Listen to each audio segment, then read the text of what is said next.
آپ نے سنا ہوگا حضور نے سورہ رحمان کے بارے میں فرمایا ہے، سورۃ الرحمان عروس القرآن. یہ سورہ رحمان جو ہے یہ قرآن کی دلہن ہے.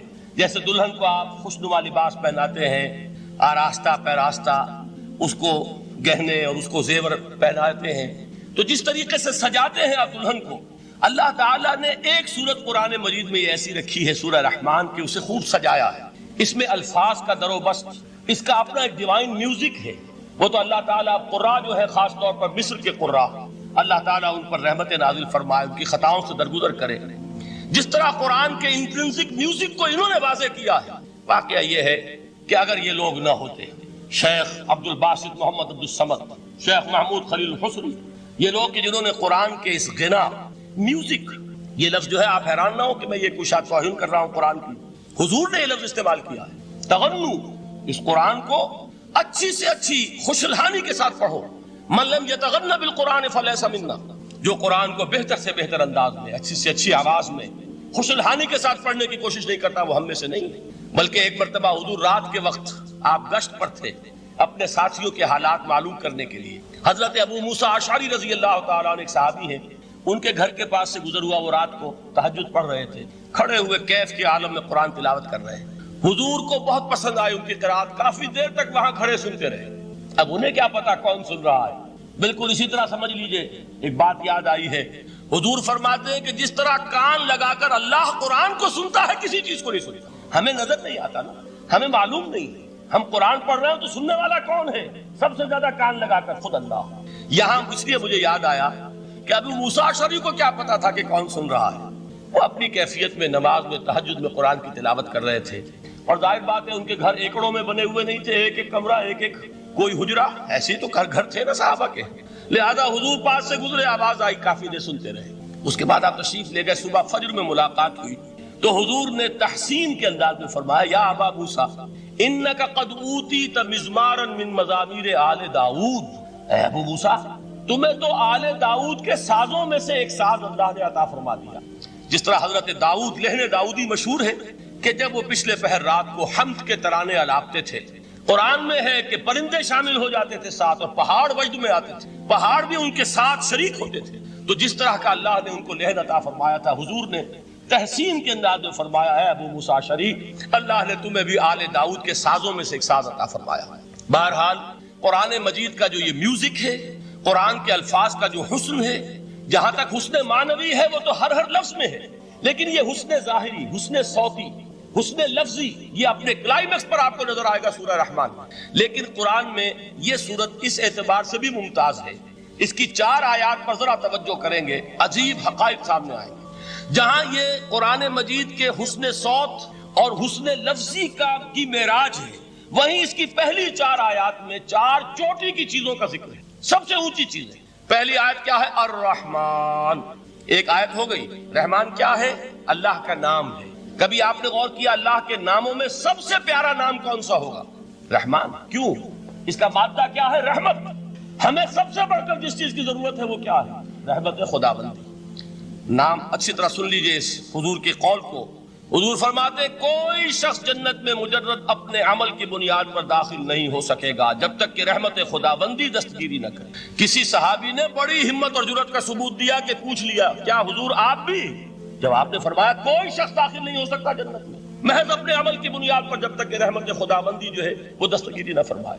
پوچھا گیا کیا آپ بھی؟ آپ نے فرمایا ہاں میں بھی. آپ انداز کیجئے کہ اگر محمد الرسول اللہ بھی رحمت خداوندی کے ضرورت مند ہوں تو تاب دیگراں چے رسد، ہماری تو سب سے بڑی ضرورت رحمت خداوندی. اب یہ رحمت جو ہے قرآن مجید میں اللہ تعالیٰ کی یہ شان 2 الفاظ کے ذریعے سے آتی ہے، رحیم اور رحمان. اور کوئی مادہ نہیں ہے جس سے 2 نام بنتے ہوں اللہ کا، لیکن یہ مادہ ہے واحد رحمت کا کہ جس سے رحمان بھی ہے رحیم بھی ہے. رحیم صفت مشبہ ہے، رحمت دائم ہو جائے گی، مستقل ہوگی تو رحیم کہیں گے. اور رحمان، اس میں رحمت کی ہے وہ شان ہے کہ جیسے ٹھاٹھے مارتا ہوا سمندر ہو، ہیجان کی کیفیت، طوفانی کیفیت. رحمت خداوندی کا طوفانی جوش وہ ہے رحمان. آپ تو رہتے اس علاقے میں ہیں، آپ کو معلوم ہے عرب اگر بھوکا مرا جا رہا ہو تو کیا کہے گا؟ انا جوعان. پیاسا مرا جا رہا ہو انا عطشان. بہت غضبناک ہوگا غضبان. غضبان آصفہ قرآن میں آیا، بہت غضبناک. رحمان جس کی رحمت جو ہے جوش میں ہے، ٹھاٹھے مارتے ہوئے سمندر کے مالک. تو یہ اللہ تعالیٰ کے ناموں میں سب سے پیارا نام. اب آگے چلیے.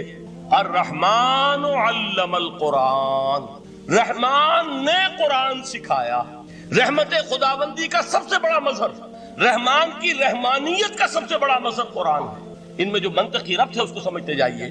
اچھا آپ یہ سوچئے، جو علم بھی انسان کو حاصل ہوا وہ کس نے دیا؟ اللہ نے. سائنس کا علم کس نے دیا؟ اللہ نے. علم آدم الاسماء کلھا، وہ علم الاسماء جو حضرت آدم کو دے دیا گیا تھا ازل میں، یہ اسی کا ظہور ہے، یہ اسی کی ایکسفولیشن ہے جو ہو رہی ہے اور ہوتی رہے گی ابھی. اور دوسرے علم ہے وہ کس نے دیا؟ اللہ نے. لا یحیطون بشیء من علمہ الا بما شاء، مخلوق میں سے کوئی اللہ کے علم میں سے کسی شے کا احاطہ نہیں کر سکتا مگر وہ جتنا اللہ دینا چاہے. لیکن یہ کہ تمام علوم میں چوٹی کا علم قرآن. نوٹ کرتے جائیے، چوٹی کی چیزیں جمع کیجیے. اللہ کے ناموں میں چوٹی کا نام رحمان. اللہ نے جو کچھ انسان کو سکھایا اس میں چوٹی کا علم قرآن. خلق الانسان، انسان کو پیدا فرمایا. سوال یہ کہ حیوانات کو کس نے پیدا فرمایا؟ آسمان کس نے پیدا کی؟ زمین کس نے پیدا کی؟ فرشتے کس نے پیدا کی؟ کیا مطلب خلق الانسان؟ اس کی تمام مخلوقات میں اس کا کلائمیکس، اس کی تخلیق کی معراج، اس کے تخلیق کا نقطہ عروج انسان ہے. یہ ہے کہ جو مسجود ملائک بنا ہے. وَلَقَدْ كَرَّمْنَا بَنِي آدَمَ وَحَمَلْنَاهُمْ فِي الْبَرِّ وَالْبَحْرِ وَرَزَقْنَاهُمْ مِنَ الطَّيِّبَاتِ وَفَضَّلْنَاهُمْ عَلَى كَثِيرٍ مِّمَّنْ خَلَقْنَا تَفْضِيلًا. تو تخلیق میں سب سے اونچی تخلیق انسان کی. علموں میں سب سے اونچا علم قرآن کا. اللہ کے ناموں میں سب سے اونچا نام رحمان. تقاضے پورے کرو. تقاضے کیا ہے؟ ایمان ہے تو عمل درست ہونا چاہیے، ایمان ہے تو جہاد ہونا چاہیے، ایمان ہے تو جان اور مال کھپانی چاہیے. تو جو ایمان دوسرے لوگ جس طرح لائے ہیں، حمزہ بھی تو ایمان لائے ہیں، آخر ان کا راستہ تمہیں نظر نہیں آ رہا؟ ابو بکر ایمان لائے ہیں، ان کی طرح ایمان لاؤ. تو انہوں نے کیا کہا؟ انؤمن کما آمن السفہاء، کیا ہم اس طرح ایمان لائے جیسے یہ بے وقوف لائے؟ سفیہ کا لفظ تو سبھی جانتے ہیں. یہ سفہاء کسے کہہ رہے ہیں؟ آپ نے پڑھا تو بہت مرتبہ ہوگا ان آیات کو. کبھی سوچا کس کو کہہ رہے ہیں؟ وہ ابو بکر کو کہہ رہے ہیں، وہ حمزہ کو کہہ رہے ہیں، وہ عمر کو کہہ رہے ہیں. ان کی تو مت ماری گئی. غر ہؤلاء دینہم، انہیں تو کوئی ہوش ہی نہیں.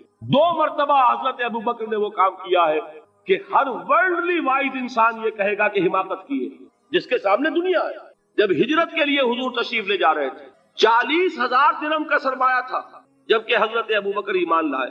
مکے کے چوٹی کے تاجروں میں سے تھے جو ملک التجار کہلاتے. لیکن اب وہ روپیہ کہاں خرچ ہوا؟ بلال کو خریدا، روپیہ دے کے خریدا یا ویسے خرید لیا؟ آزاد کر دیا. ابو فقی کو خریدا، آزاد کر دیا. 6 ہیں غلام اور کنیزیں محمد رسول اللہ پر ایمان لانے والے جن کو ابو بکر نے اپنے پیسے سے خریدا اور آزاد کیا. یہ روپیہ تو پگھل رہا ہے نا. جو تھوڑی بہت پونجی رہ گئی ہے، تو جب حضرت حضور ہجرت کے لیے تشریف لے جا رہے، وہ ساری پونجی اپنے ساتھ لے گئے، گھر والوں کو چھوڑ کر گئے. بوڑھا باپ اندھا ابو قحافہ، بعد میں وہ بھی ایمان لے آئے. اور یہ ابو بکر ہیں کہ جن کی 3 نسلیں ایک وقت میں موجود تھی مسلمانوں کی. ابو قحافہ مومن، ابو بکر مومن، اور ابو بکر کی اولاد مومن، عائشہ، اسماء اور ابو بکر اور عبد الرحمن ابن ابی بکر. یہ کون ہے؟ تو 3 نسلیں جس کی بیک وقت رہی ہیں ایمان میں، وہ شاذ لوگ ہیں، ان میں ابو بکر. لیکن یہ کہ اس وقت تک ابو قحافہ ایمان نہیں لائے تھے، والد نابینا تھے. تو والد ہے، بیٹیاں ہیں، حضرت عائشہ، حضرت اسماء، حضرت رضی اللہ تعالیٰ عنہما، بیوی ہے. کچھ نہیں چھوڑ کے گئے، ایک پیسہ. جب باپ کو معلوم ہوا بیٹا چلا گیا محمد کے ساتھ صلی اللہ علیہ وسلم، سخت غصے میں ہے، پیچ و تاب میں ہے. اب ہمارا کون والی وارث ہوگا؟ کون ہے ہماری خبرگیری کرنے والا؟ بیٹیوں سے، پوتیوں سے اپنے پوچھتے کچھ چھوڑ کے بھی گیا کہ نہیں؟ ان کا ہاں ابا جان. کیا کیا انہوں نے؟ کبھی پڑھے ہیں واقعات؟ کچھ کنکر روڑے لیے، ایک کپڑے میں پوٹلی بنائی اور اندھے دادا کا ہاتھ اوپر پھروایا. دیکھیے دادا جان، یہ چھوڑ گئے ہیں، یہ مال ہے، یہ سونے اور چاندی کے سکے ہیں، ابا جان ہمیں ایسے نہیں چھوڑ کر گئے. واقعہ کیا ہے کہ ایک پیسہ نہیں چھوڑا ابو بکر نے گھر والوں کے لیے. سب کچھ لے گئے کہ کیا پتا محمد کے ساتھ جا رہا ہوں، کس وقت کیا ضرورت پیش آ جائے صلی اللہ علیہ وسلم. تو یہ کوئی عقل مندی کی بات ہے؟ اپنے غریبانوں میں جھانکیے، آپ یہ عقل مندی کریں گے؟ کہیں چاہے نہ، یہ بات دوسری ہے. لیکن یہ کہ اس کو کون ہم میں سے عقل مندی کہے گا؟ اسی طریقے سے جب غزوہ تبوک کا وقت آیا، وہ واقعہ تو بہت مشہور ہے. حضرت عمر فرماتے ہیں کہ اس زمانے میں میرے پاس اتفاقاً پیسہ بہت تھا. میں نے یہ سوچا دل میں کہ اس مرحلے پر تو میں ابو بکر سے بازی لے جاؤں گا. مسابقت ان میں بھی تھی لیکن نیکی کی مسابقت, خیر کی مسابقت, انفاق فی سبیل اللہ کی مسابقت. تو میں نے سوچا کہ میں بازی لے جاؤں گا. میں نے کیا کیا, کل دولت جو تھی اس کے 2 حصے کیے, ایک حصہ گھر رکھا اور ایک لا کے حضور کی خدمت میں پیش کر دیا. حضور نے پوچھا کہ عمر گھر والوں کے لیے کچھ چھوڑا, کہ جی ہاں نصف کیا میں نے, نصف اللہ کی راہ میں حاضر ہے, نصف چھوڑا ہے. ٹھیک ہے. اب وہ آئے ابو بکر, پوچھا حضور نے ابو بکر گھر والوں کے لیے کچھ چھوڑا, کہ نہیں, صدیق کے لیے ہے خدا کا رسول بس, گھر میں اللہ اور اس کے رسول کے نام کے سوا کچھ نہیں تھے.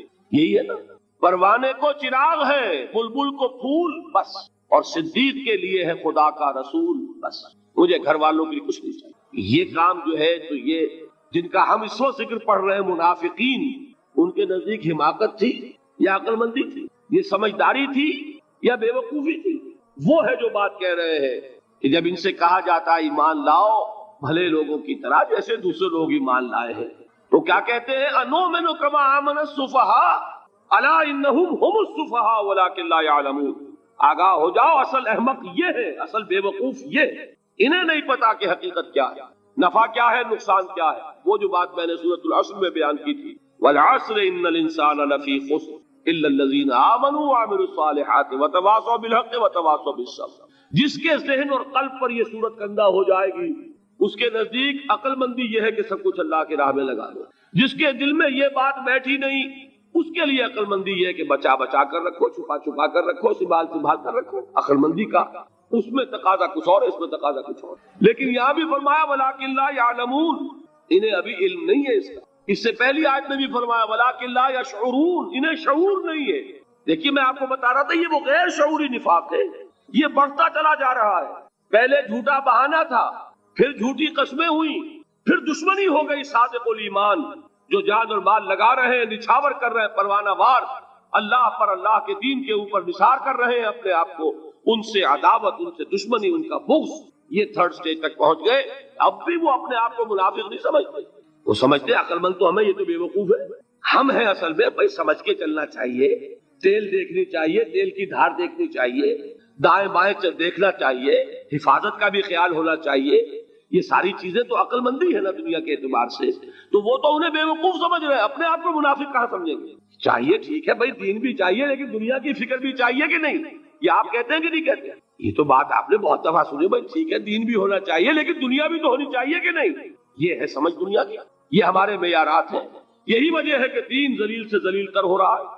دین وہ جو میں نے حال ہی کے اشعار سنائے تھے کہ پستی کا کوئی حد سے گزر نہ دیکھے, اسلام کا گر کر نہ ابھر نہ دیکھے, مانے نہ کبھی کہ مد ہے ہر جزر کے بعد دریا کا ہمارے جو اتر نہ دے. یہ دریا چڑھا کب تھا؟ جب صحابہ کرام نے وہ فینیٹسزم جس کو آج ہم کہیں گے, اس کا جب مظاہرہ کیا, اس کا ثبوت دیا, دامے درمے سخنے, جان مال تن دھن سب لگا دیا, تو اللہ کے دین میں بہار آ گئی, رونق آ گئی, دین کا غلبہ ہو گیا.